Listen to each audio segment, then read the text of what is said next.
Hello, I am Garima Sihar, MS College Bikaner, Assistant Professor of Public Administration. Today we will discuss Indian Administration. That is your first paper in MGSU University. भारतीय प्रशासन आपका प्रथम प्रश्न पत्र है महाराजा Ganga Singh university के तहत। आज हम लोग बहुत ही बेसिक फीचर्स जो भारतीय प्रशासन के होते हैं, salient features of the Indian constitution discuss करेंगे। जो फर्स्ट पॉइंट है वो है रिटन कॉन्स्टिट्यूशन।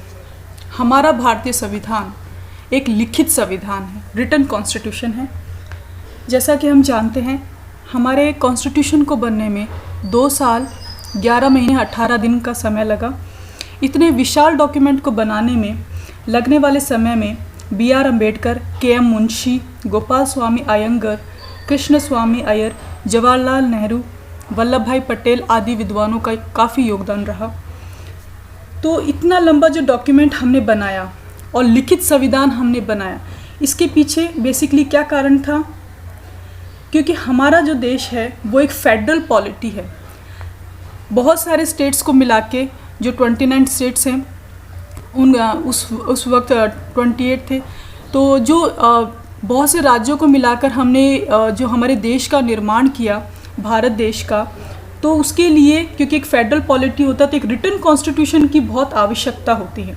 क्योंकि सेंटर, केंद्र और राज्यों में जो पावर्स होती हैं उनका डिस्ट्रीब्यूशन होता है, तो जो विषयों का डिस्ट्रीब्यूशन होता है, तो क्लियर कट मैनर में ये लिखित संविधान होने से क्लियर कट मैनर में पावर्स का डिस्ट्रीब्यूशन पॉसिबल हो पाता है। अब हम आते हैं लेंथी डॉक्यूमेंट। तो जैसा मैंने कहा कि एक इस विशाल कॉन्स्टिट्यूशन, क्योंकि हमारा संविधान एक लिखित संविधान है, तो इसे बनाने में इतना समय लगा। और ये 395 आर्टिकल्स हैं, 12 इसमें सूचियां हैं, 12 से शेड्यूल हैं, 12 अनुसूचियां हैं। इतने विशाल डॉक्यूमेंट को और केंद्र राज्यों में जो हमारी पावर्स का डिस्ट्रीब्यूशन हुआ, तो ये जो बैलेंस ऑफ पावर बनाने के लिए जो हमारा डॉक्यूमेंट है, ये विश्व में बहुत विशाल रिटन कॉन्स्टिट्यूशन में आता है, भारतीय संविधान। अब हम आते हैं थर्ड पॉइंट पे, कॉन्स्टिट्यूशन इज सुप्रीम। इस वर्ड से आप समझ रहे होंगे सुपरमेसी ऑफ द कॉन्स्टिट्यूशन की बात कर रहा है कि कोई भी चीज़ कॉन्स्टिट्यूशन से ऊपर नहीं होगी। जैसे एग्जीक्यूटिव, लेजिस्लेटिव और जुडिशरी, इन तीनों अंगों से निर्माण होता है। बेसिक फंडामेंटल जो देश का चलता है वो इन्हीं अंगों से चलता है। तो कॉन्स्टिट्यूशन जो है, संविधान है, उसे सर्वोच्चता प्रदान की गई है। और जैसा हम जानते हैं, हमारी जो प्रियम्बल है उसमें पहली लाइन है, we the people of India, हम भारत के लोग। तो भारत के लोगों में संप्रभुता और सुप्रीम, जो भारत के लोग ही सरकार को चुनते हैं। और कॉन्स्टिट्यूशन, क्योंकि ये एक संविधान सभा ने कॉन्स्टिट्यूशन का निर्माण किया था, तो कॉन्स्टिट्यूशन जो है वो हमारे यहाँ पे सर्वोच्च है। कोई भी शासन का अंग इससे सुप्रीम या इससे ऊपर नहीं हो सकता। इसी के साथ जो सुप्रीम कोर्ट है, उसे ये पावर दी गई है to safeguard the constitution against violations by the legislature and executive.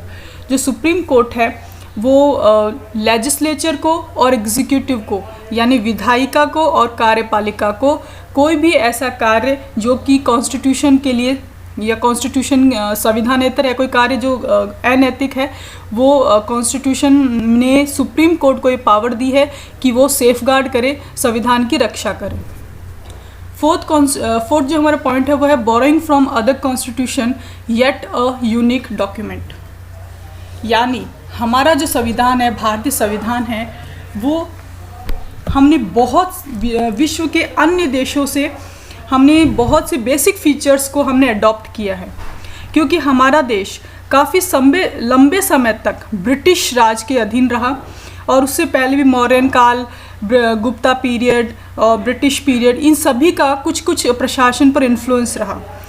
और इसके साथ जब लगभग 200 सालों तक अंग्रेज़ों ने हमारे देश पर राज किया, तो हमने जो पार्लियामेंट्री व्यवस्था अपनाई है, यानी कि संसदात्मक जो व्यवस्था हमने अपनाई है, उसे अडॉप्ट करने के पीछे यही कारण रहा। क्योंकि हमारी शासन व्यवस्था 200 सालों तक अंग्रेज़ों के अधीन रही, तो उसे अडॉप्ट करना हमारे लिए आसान रहा और हम उसके लिए फिजिबल हो चुके थे, पॉसिबल था हमारे लिए वो अडॉप्ट करना।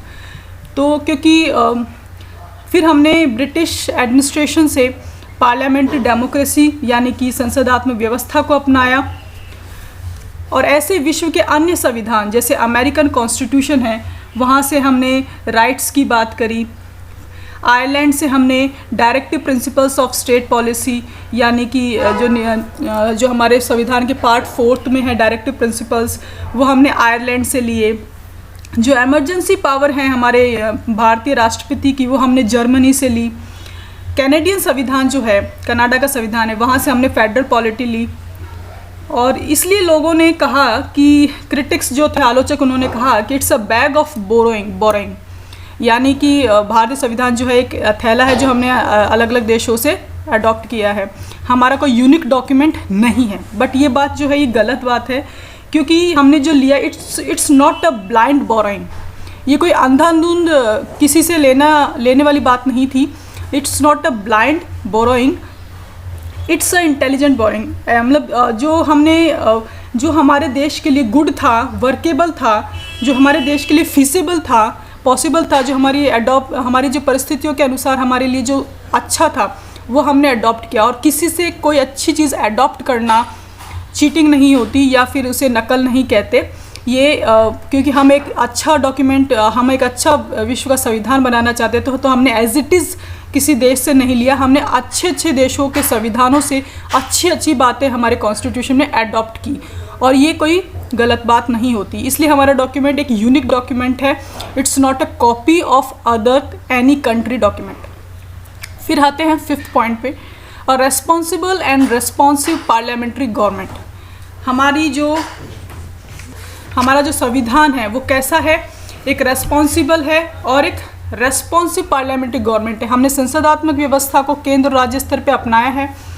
और इस संसदात्मक व्यवस्था में हमने प्रेसिडेंट हमारा क्या होता है, नॉमिनेटिव टिटुलर यानी कि नामात्र की कार्यपालिका प्रधान हमारा प्रेसिडेंट होता है।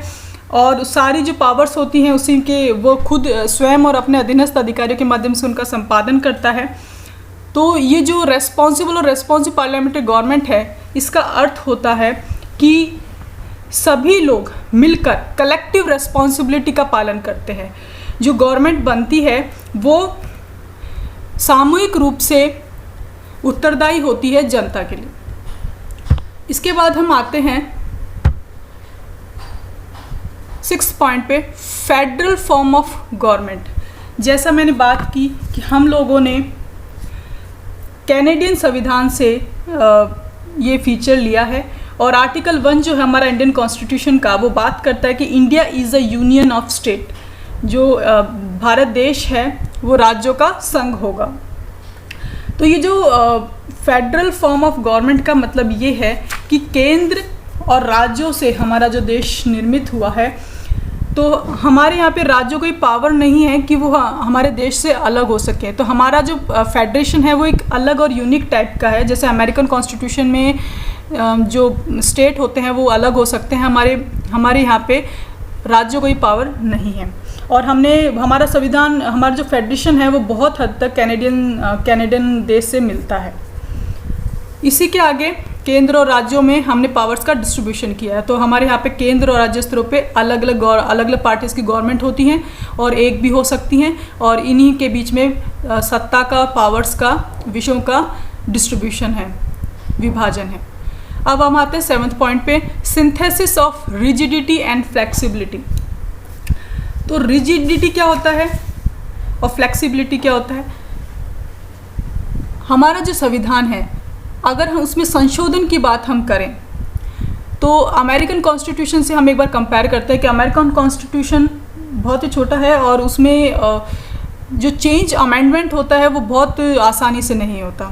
तो हमारे देश में और ब्रिटिश जो कॉन्स्टिट्यूशन है वो जिसके अपोजिट है, वहाँ पे बहुत आसानी से हो जाता है।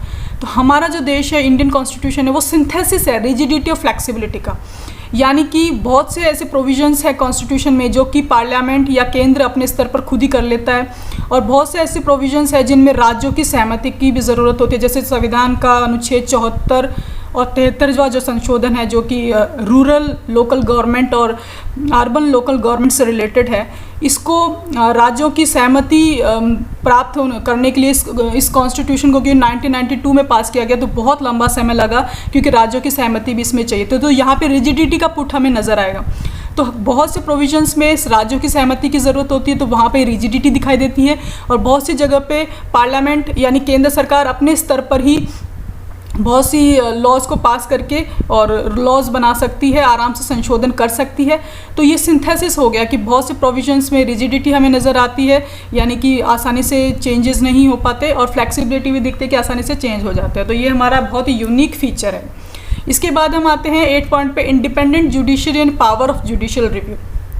ये जो फीचर है ये हमारे देश की, अभी हमने जस्ट 3rd पॉइंट पे बात की थी कि कॉन्स्टिट्यूशन इज सुप्रीम, और इस सर्वोच्चता को, जो हमने संविधान को सर्वोच्चता प्रदान की है, इसे संविधान ने सेफ गार्ड किया है, इसकी रक्षा की है। इस पॉइंट की कैसे की है? क्योंकि सुप्रीम कोर्ट को अधिकार दिए गए हैं कि एग्जीक्यूटिव और लेजिस्लेचर ऐसा कोई भी कार्य करती है, वायलेशन ऑफ द कॉन्स्टिट्यूशन अगर होता है तो supreme court can declare it null and void. Supreme court उसे अवैध घोषित कर सकता है। तो ये यूनिक फीचर कहाँ से आया है? कॉन्स्टिट्यूशन से आया है। इसलिए हमारा जो कॉन्स्टिट्यूशन है वो कैसा है? इंडिपेंडेंट जुडिशरी की बात कर रहा है, स्वतंत्र न्यायपालिका, निर्भर नहीं है हमारी न्यायपालिका एग्जीक्यूटिव या विधानसभा पे, लेजिस्लेचर पे, एग्जीक्यूटिव पे निर्भर नहीं है, एक स्वतंत्र न्यायपालिका है हमारे यहाँ पे। और बहुत ही शानदार जो फीचर है इसका है judicial review. Power of judicial review का मतलब होता है कि जो भी कानून पास किए जाते हैं, लेजिस्लेचर और एग्जीक्यूटिव जो भी कानून निर्मित करता है, इन कानूनों का न्यायिक पुनर्निरीक्षण कर सकती है न्यायपालिका। और अगर ऐसा लगता है कि it's violation of the constitution, यानी कि संविधान की रक्षा, संविधान के अकॉर्डिंग ये नहीं है, तो उस कानून को निरस्त भी कर सकती है न्यायपालिका, और अपने ही दिए गए निर्णयों को न्यायपालिका चेंज भी कर सकती है। तो ये पावर ऑफ जुडिशियल रिव्यू बहुत ही यूनिक फीचर है हमारे इंडियन कॉन्स्टिट्यूशन का। अब हम आते हैं 9th पॉइंट पे, जो है separation of powers and check and balances. तो सेपरेशन ऑफ पावर क्या है? केंद्र और राज्यों के बीच, जो मैंने पहले भी डिस्कस किया, शक्तियों का विभाजन है। हमारे यहाँ पे 3 सूचियाँ हैं, केंद्र सूची, राज्य सूची और समवर्ती सूची। केंद्र सूची के विषयों पर कानून बनाने का अधिकार इंडियन पार्लियामेंट को है, भारतीय जो अपना संसद है उसे है, केंद्र सरकार को है, और जो राज्य सूची से संबंधित विषयों पर बनाने का मुख्यमंत्री, राज्यपाल, जो उसकी मंत्रिपरिषद है वो बनाते हैं, राज्य स्तर पे बनते हैं। राज्य सूची से संबंधित जो पावर्स होती है उनका राज्य इस्तेमाल करते हैं। और जो समवर्ती सूची है वो केंद्र और राज्य दोनों के मध्य इन पावर्स का यूज़ होता है। तो separation of power and check and balance ये बहुत ही यूनिक फीचर है। चेक एंड बैलेंस का अर्थ है कि जहाँ एग्जीक्यूटिव लेजिस्लेचर को मतलब कहते हैं डोमिनेट करने की यानी दबाने की कोशिश करें, तो तीनों ही जो स्तंभ हैं हमारे, एग्जीक्यूटिव हुआ, लेजिस्लेचर हुआ और जुडिशरी हुआ, तीनों के बीच में चेक एंड बैलेंस है। यानी कि कोई एक अपनी पावर को इंक्रीज़ करने की कोशिश करता है तो दूसरा उसे रोक देता है। तो बैलेंस बनाने की, चेक एंड बैलेंस बनाने की हमारे कॉन्स्टिट्यूशन में बहुत ही अच्छी यूनिक फीचर है। इसे इन्होंने डाला है, इसमें इंक्लूड किया है।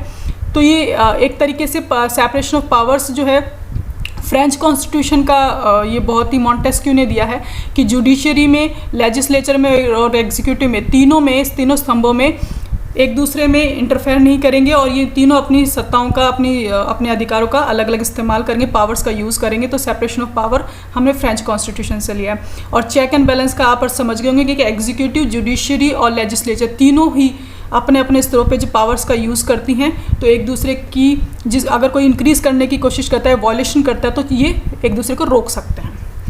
इसी के साथ जो हमारा लास्ट पॉइंट है वो है flexible constitution yet no change in basic structure. तो हमारा संविधान कैसा संविधान है, हमने पहले भी बात की, it's a synthesis of rigidity and flexibility.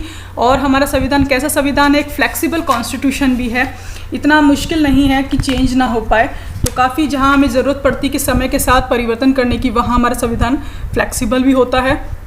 लेकिन इसके साथ ही ऐसा नहीं है कि जो बेसिक स्ट्रक्चर है उसे चेंज किया जाए, उसे हिलाया जाए। बेसिक स्ट्रक्चर से संबंधित SR बॉम्बई एक केस था, तो SR Bombay versus union of India case था, जिसमें ये बेसिक स्ट्रक्चर की बात की गई, मूलभूत ढांचे की बात की गई कि ठीक है, संविधान में संशोधन पॉसिबल है, लेकिन आप उस बेसिक स्ट्रक्चर को चेंज नहीं कर सकते। तो बहुत ही यूनिक फीचर्स हैं हमारे कॉन्स्टिट्यूशन में। आप कोई भी क्वेरी हो तो मुझसे व्हाट्सएप ग्रुप पे मुझसे बात कर सकते हैं, और इसी के साथ आप इस टॉपिक को आज स्टडी करेंगे और समझने की